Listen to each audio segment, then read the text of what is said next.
안녕하세요. 여러분의 면역 건강을 든든하게 지키는 편도건강 한의사 양수홍입니다. 올해로 한의사가 된 지 30년이 되었는데요. 특히 폐호흡기 질환과 면역 관련 질환에 집중해 왔습니다. 그동안 현장에서 쌓아온 임상 경험을 바탕으로 여러분의 건강에 유익한 정보를 알차게 전해드리겠습니다. 폐가 우리 몸 건강을 지키는 핵심 장기라고 하셨는데 그 이유가 무엇인가요? 네, 그렇습니다. 세 가지 이유를 들 수 있는데요. 첫 번째, 폐는 호흡을 통해 공기 중의 산소를 받아들이고 몸 안에 이산화탄소를 내보내는 역할을 합니다. 한의학에서는 폐주기라 하여 폐가 호흡과 기의 순환을 주관한다고 보는데요. 따라서 폐 기능이 저하되어 호흡을 통한 산소 공급이 충분하지 않으면 신체 기능이 급격하게 떨어지고 심한 경우 생명까지 위협받을 수 있습니다. 두 번째, 폐는 신진대사 과정에서 발생하는 열을 몸 밖으로 내보내 체온을 조절하는 역할을 합니다.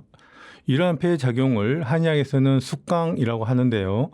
숙광 기능이 원활할 때는 심장과 간에서 발생한 열이 자연스럽게 배출되고 뇌에서 생긴 열 또한 간접적으로 식게 됩니다.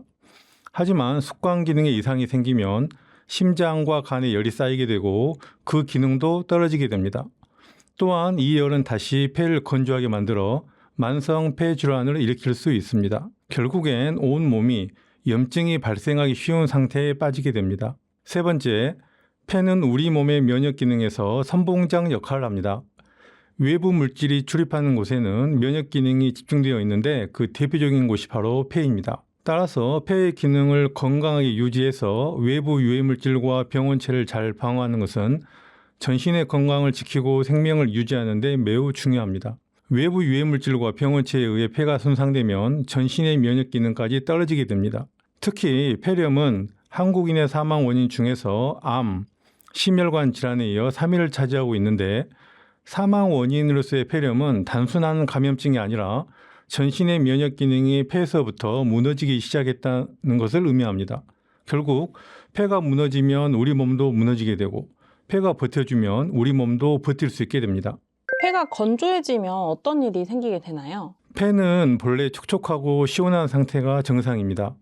폐가 건조해졌다는 것은 진액이 부족했다는 의미입니다. 진액은 음식물로부터 소화 흡수한 영양물질로서 점막을 보호하는 점액과 각종 노폐물, 암세포, 세균, 바이러스 등을 제거하는 림프액도 진액의 일종으로 볼 수 있습니다. 폐가 건조해지면 유해 물질로부터 폐를 보호하기 어렵고 노폐물을 제거하는 기능도 약해집니다. 각종 유해 물질과 병원체를 제대로 배출하지 못하게 되면 점차 노폐물이 쌓이게 되고 만성염증이 생길 위험도 커지게 됩니다. 이런 상황이 계속되면 폐렴, 알레르기 질환, 만성 폐질환 등으로 이어질 수 있습니다.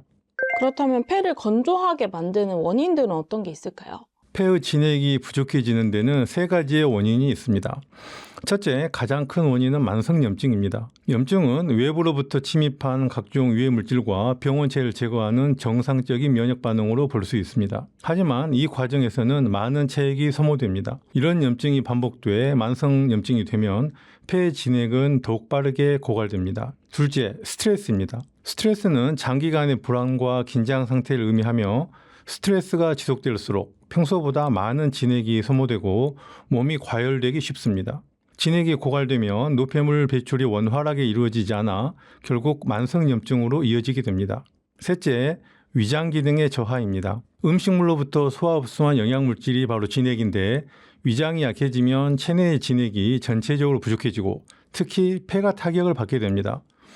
폐에는 항상 공기가 출입하기 때문에 건조해지기 쉬우므로 위장으로부터 지속적으로 진액이 공급되어야 정상 기능을 할 수 있기 때문입니다. 만약 위장이 약해져서 진액이 충분히 공급되지 못한다면 폐는 쉽게 건조해지게 됩니다.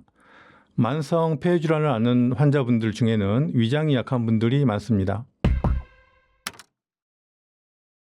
나이가 들수록 마른 기침이 증가하는 분들이 많은데 그렇게 되는 이유가 무엇인가요? 노화가 진행되면서 점차 전신의 진액이 고갈되기 때문입니다. 이는 가을이 되면 낙엽이 지는 것처럼 자연스러운 현상인데요.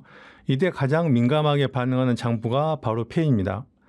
폐는 항상 공기가 드나드는 장부이기 때문에 건조해지기 쉽습니다. 하지만 진액이 너무 많아도 공기의 흐름을 방해해서 폐의 기능을 떨어뜨릴 수 있기 때문에 여유분의 진액을 저장하고 있을 수는 없습니다. 그래서 딱 필요한 만큼의 진액만 보유하고 있기 때문에 조금만 부족해져도 코와 입이 마르고 목구멍이 건조해지고 마른 기침이 잦아지고 감기에 쉽게 걸리는 증상 등이 나타날 수 있습니다. 특히 공기가 건조해지는 가을 환절기에 이런 현상이 두드러지게 되죠.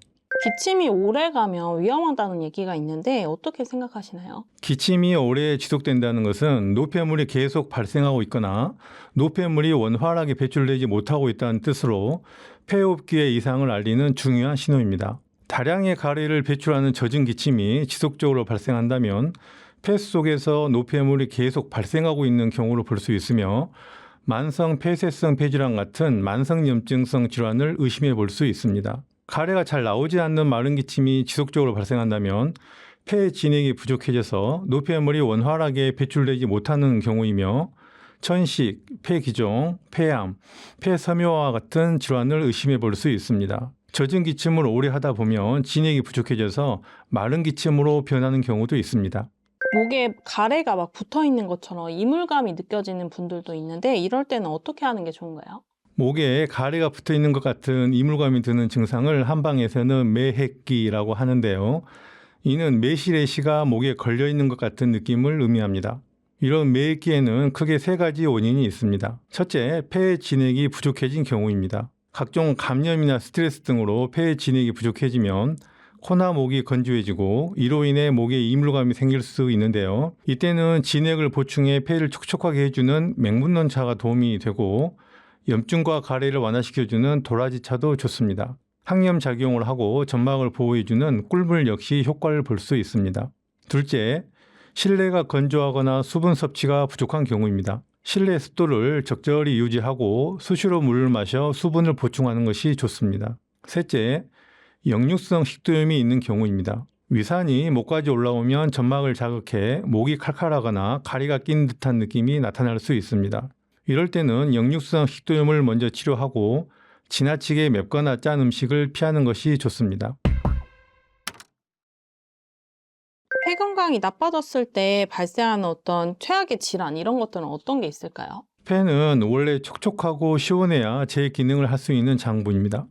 그런데 여러 가지 원인으로 폐가 건조해지고 열과 노폐물이 쌓이면 폐 기능이 저하되고 염증도 반복되기 쉬워집니다. 이러한 상황이 지속되면 폐렴, 만성 폐쇄성 폐질환, 폐암, 폐섬유화 등이 발생할 위험이 커집니다. 이 중에서 저는 만성염증이 반복되어 발생하는 폐암과 폐가 점차 메마르고 굳어지는 폐섬유화를 특히 경계해야 한다고 생각합니다. 다만 폐암은 다양한 치료 방법이 마련되어 있는 반면 폐섬유화는 한번 굳어진 조직을 다시 촉촉하게 되돌리는 것이 매우 어렵습니다. 마치 고목에 다시 꽃을 피우는 것과 같이 어려운 일입니다. 그래서 저는 본래 촉촉해야 하는 폐가 정반대로 바짝 메마른 상태가 되어버린 폐섬유화가 폐에서 발생할 수 있는 가장 무서운 질환이라고 생각합니다. 폐가 건조해지고 폐 기능이 저하되면 여러 폐호흡기 질환이 발생하거나 악화될 수 있기 때문에 저희 한의원에서는 폐청소라는 개념을 치료에 적용하고 있습니다. 폐청소란 폐의 진액을 공급하여 노폐물을 청소하는 방식으로 폐를 촉촉하고 깨끗한 원래의 모습으로 되돌려 폐 기능이 회복되는 것을 돕습니다. 사람들이 가장 무서워하는 게 폐암인데요. 폐암의 초기 증상은 어떤 것들이 있을까요? 폐암은 사실 특별한 초기 증상이 거의 없어서 알아차리기 힘든 질환입니다. 폐가 좌우 두 개라서 한쪽 폐가 암에 걸려도 다른 쪽 폐가 기능을 보완해서 자각 증상을 잘 느끼지 못하는 경우가 많습니다. 만성 기침도 다른 폐호흡기 질환에서 흔히 나타나는 증상이라 그냥 지나치는 경우가 많습니다. 폐암에 가족력이 있거나 흡연 등의 폐암 위험 인자가 많은 분들은 평소보다 기침이 오래 간다는 느낌이 들면 폐암을 의심해 볼 필요가 있습니다. 보통 8주 이상 지속되는 기침을 만성 기침이라고 하는데요. 꼭 이 기간에 집착할 필요는 없습니다. 숨이 차거나 피로감을 느끼거나 체중이 줄어들거나 지속적인 객혈과 가슴 통증이 있다면 이미 폐암이 많이 진행되었을 가능성이 있습니다. 그렇다면 폐암을 좀 초기에 발견하려면 어떻게 하는 게 좋을까요? 대부분의 폐호흡기 질환에서 위중한 단계에 접어들면 숨이 차는 증상이 나타나게 됩니다. 폐암도 위중해지면 폐 기능이 점차 떨어져 숨이 차게 됩니다. 하지만 폐암이 많이 발생하는 70세 전후의 연령대에서는 평소에 폐 기능을 100% 사용할 일이 잘 없다 보니 폐암으로 인해 폐 기능이 떨어져도 자각하지 못하는 경우가 많습니다. 그렇기 때문에 평소 유산소 운동을 꾸준히 하시는 것이 필요합니다. 숨이 약간 찬 정도의 유산소 운동은 폐 기능을 건강히 유지하는 데 도움이 될 뿐 아니라 폐 기능이 떨어진 것을 조기 알아차릴 수 있게 도와주기도 합니다. 폐 기능을 테스트해 볼 수 있는 간단한 방법으로는 계단 오르기가 있습니다. 5층 정도를 한 번에 쭉 올라갈 수 있으면 폐 기능에 큰 문제가 없는 것입니다. 한 번에 올라갈 수 있는 계단이 점점 줄어들면 폐 기능이 떨어지고 있는 것이며, 만약 치료를 통해 폐 기능이 좋아지면 올라갈 수 있는 계단이 점점 늘어나게 됩니다. 폐암에 특히 좀 취약한 분들이 있을까요? 만성 폐호흡기 질환에 가족력이 있는 분들은 폐암이 발생할 위험이 높습니다. 장기간 흡연을 했거나 유해한 분진을 많이 흡입한 분들 역시 발생 위험이 높으니 각별한 주의가 필요합니다. 또한 폐의 진액이 부족하여 항상 목구멍이 건조하고 이물감이 있으며 마른 기침이 잦은 분들 역시 폐가 위험인자에 민감해져 있을 가능성이 높으니 관리가 필요합니다. 폐가 좀 건조하신 분들한테는 좀 어떤 특징이 있을까요? 한의학에서는 폐주피모라 하여 폐가 피부와 털을 주관한다고 보는데요. 폐가 건조하면 대체로 피부도 건조한 경우가 많습니다. 그리고 피부가 하얗지만 윤기가 없고 거칠게 보일 수 있습니다. 그리고 폐가 건조한 분들은 호흡이 짧고 급하며 어깨가 위쪽으로 살짝 들려있는 경우가 많습니다. 이런 분들은 환절기 온도 변화나 미세먼지, 담배 연기 등에 민감해서 마른 기침이 잦은 편입니다. 또한 폐가 건조한 사람은 다른 장부도 건조해지기 쉬운데 특히 위장이 건조한 경우가 많습니다. 위장이 건조할 때는 입이 자주 마르고 명치 부위가 답답하고 잘 체하며 배에 가스가 차는 증상이 자주 나타납니다. 그리고 스트레스를 받거나 자극적인 음식을 먹으면 복통, 설사를 일으키기도 하죠. 얼굴에는 윤기가 부족하고 몸도 전체적으로 마르는 경향이 있습니다.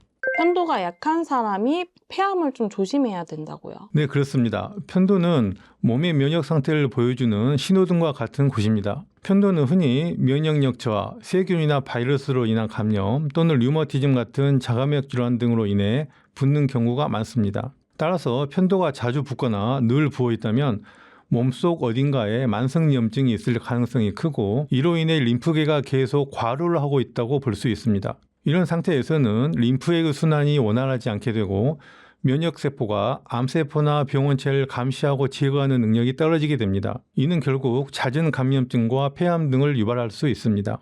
그렇다면 폐 청소가 폐 건강에 도움이 될 수 있을까요? 폐 청소는 저희 한의원이 추구하는 치료 개념으로서 건조해진 폐에 진액을 보충해서 묵은 노폐물이 원활하게 배출되도록 돕는다는 의미입니다. 폐 청소를 통해 폐를 깨끗하고 촉촉하고 시원하게 관리하는 데 의의를 두고 있습니다. 갓 태어난 아기의 폐는 깨끗하고 촉촉하지만 우리가 매일 들이마시는 공기 속에 존재하는 미세먼지, 매연 등의 유해 물질과 세균, 바이러스 등의 병원체가 아기의 폐를 점차 더럽히게 됩니다. 폐 속에 진액이 충분하면 기침과 가래를 통해 노폐물이 자연스럽게 배출될 수 있지만, 진액이 부족하면 노폐물의 배출이 원활하지 않아 기관지나 폐에 노폐물이 쌓이게 되고 염증이 반복되게 됩니다. 이런 만성염증은 폐 기능과 면역 기능을 약화시켜 천식, 만성 폐쇄성 폐질환, 폐암, 폐섬유화와 같은 폐호흡기 질환의 위험을 높이게 됩니다. 그러므로 이런 질환을 예방하고 관리하기 위해서는 폐 진액을 보충해서 노폐물의 원활한 배출을 돕는 폐 청소가 꼭 필요하다고 생각합니다. 폐를 청소하기 위해서는 먼저 진액이 필요하며 폐 청소물은 진액을 공급하는 역할을 합니다. 폐 진액이 공급되면 조직에 탄력이 생겨 호흡이 원활해지고 숨이 덜 차게 됩니다. 그 다음에는 말라붙어 있던 노폐물이 밖으로 배출되게 됩니다. 폐 청소 과정에서 평소보다 큼지막한 가래가 가볍게 툭 튀어나오는 것은 대표적인 호전 반응이며, 단순히 폐 속에 노폐물이 제거되었다는 것 이상으로 폐의 노폐물을 청소할 수 있는 진액이 충분해졌다는 것을 의미합니다. 그렇다면 폐 청소가 폐암 치료에도 도움이 될 수 있을까요? 폐를 깨끗하고 촉촉하고 시원하게 관리하면 만성염증 완화에 도움이 되는데요. 이렇게 되면 우리 몸의 주요 면역기관인 림프계가 건강해지고 암세포를 감시하고 제거하는 시스템이 제대로 작동하게 되어 폐암의 치료와 관리에 긍정적인 영향을 기대할 수 있습니다. 실제로 저희 한의원에서 폐 청소를 받으신 폐암 환자분의 경험담이 미국 PBS 방송을 통해 소개된 바 있습니다. 저희 한의원에 내원하시는 폐암 환자분들은 보통 양방에서 더 이상 손 쓸 수 없는 상황에 이르러서야 오시는 경우가 많습니다. 수술이나 항암이 어렵고 기대 수명이 보통 2개월에서 3개월밖에 남지 않는 경우가 많습니다. 이런 환자분들이 폐 청소를 하시면 평소 1년 정도는 큰 불편 없이 생활하실 수 있으며 이례적으로 오래 견디시는 사례도 간혹 있습니다. 저는 개인적으로 폐암 치료에 있어서는 양다리 전략을 권해드립니다. 우리나라는 양방도 수준이 높고 한방도 수준이 높은 나라이기 때문에 양방과 한방 치료를 적절히 병행하는 것이 생존에 유리하다고 생각합니다. 정밀한 검사를 통해 질병을 조기에 발견하는 것과 수술이나 항암 등의 방법으로 질병 부위를 직접적으로 제거하는 것은 양방으로 하시고, 폐암의 위험인자가 높은 사람이 폐암을 미리 예방하는 것과 폐암 제거 후에 폐 기능을 재건하고 암의 재발을 막는 것은 한방으로 하시는 것을 권해드립니다. 폐와 호흡기 건강을 유지하는 데 산책이나 등산 같은 것도 도움이 될까요? 네, 그렇습니다. 산책이나 등산 같은 유산소 운동은 폐활량을 높이고 호흡근의 기능을 강화할 수 있을 뿐 아니라 혈액순환 개선에도 이롭습니다. 다만 몸에 무리가 가지 않는 강도로 꾸준하게 30분 이상 실천하는 것이 중요한데요. 폐와 호흡기 건강 관리에 도움이 되는 운동은 크게 성장형 운동과 정리형 운동으로 나눠볼 수 있습니다. 심폐 기능이나 근력을 기르는 성장형 운동은 청장년층에 적합하고, 혈액과 림프의 순환을 돕고 노폐물의 배출을 촉진하는 정리형 운동은 갱년기 이후 연령대에 특히 좋습니다. 갱년기 이후라면 걷기, 슬로우 조깅, 가벼운 등산, 수영, 필라테스, 계단 오르기, 실내 자전거, 에어스태퍼 등의 운동을 권해드리며, 운동을 통해 트림, 방귀, 땀, 소변 등의 배출이 있으면 좋습니다. 폐암을 예방하기 위해서 피해야 할 것들은 어떤 게 있을까요? 폐암을 예방하기 위해 꼭 피해야 될 4가지를 알려드리겠습니다. 첫째, 담배입니다. 담배에는 여러 발암물질이 함유되어 있어 폐를 손상시키고, 담배 연기에 지속적으로 노출되면 폐가 건조해지기 쉽습니다. 또한 흡연은 면역세포의 기능을 약화시켜 암세포를 감시하고 제거하는 능력을 떨어뜨리기 때문에 숨이 차기 시작했다면 반드시 담배를 끊으셔야 합니다. 둘째, 술입니다. 알코올 분해할 때 발생하는 많은 부산물 중에는 발암물질이 많습니다. 과음하고 필름이 끊기는 일이 잦아졌다면 반드시 술을 줄이거나 끊으셔야 합니다. 셋째, 체중 이상입니다. 과체중의 경우에는 몸속에 염증이 생기기 쉬운 환경이 되어 암 발생 위험이 커지며, 저체중의 경우에는 면역 기능이 약해져서 암 발생 초기에 적절하게 대응하지 못할 수 있습니다. 그러므로 정상 체중을 유지할 수 있도록 꾸준한 관리가 필요합니다. 넷째, 설탕입니다. 암세포가 가장 좋아하는 맛이 바로 단맛입니다. 설탕이 과도하게 들어간 탄산음료를 하루라도 안 마시면 허전할 정도로 설탕에 중독된 경우에는 과도한 단 음식을 줄이거나 끊으셔야 건강에 좋습니다.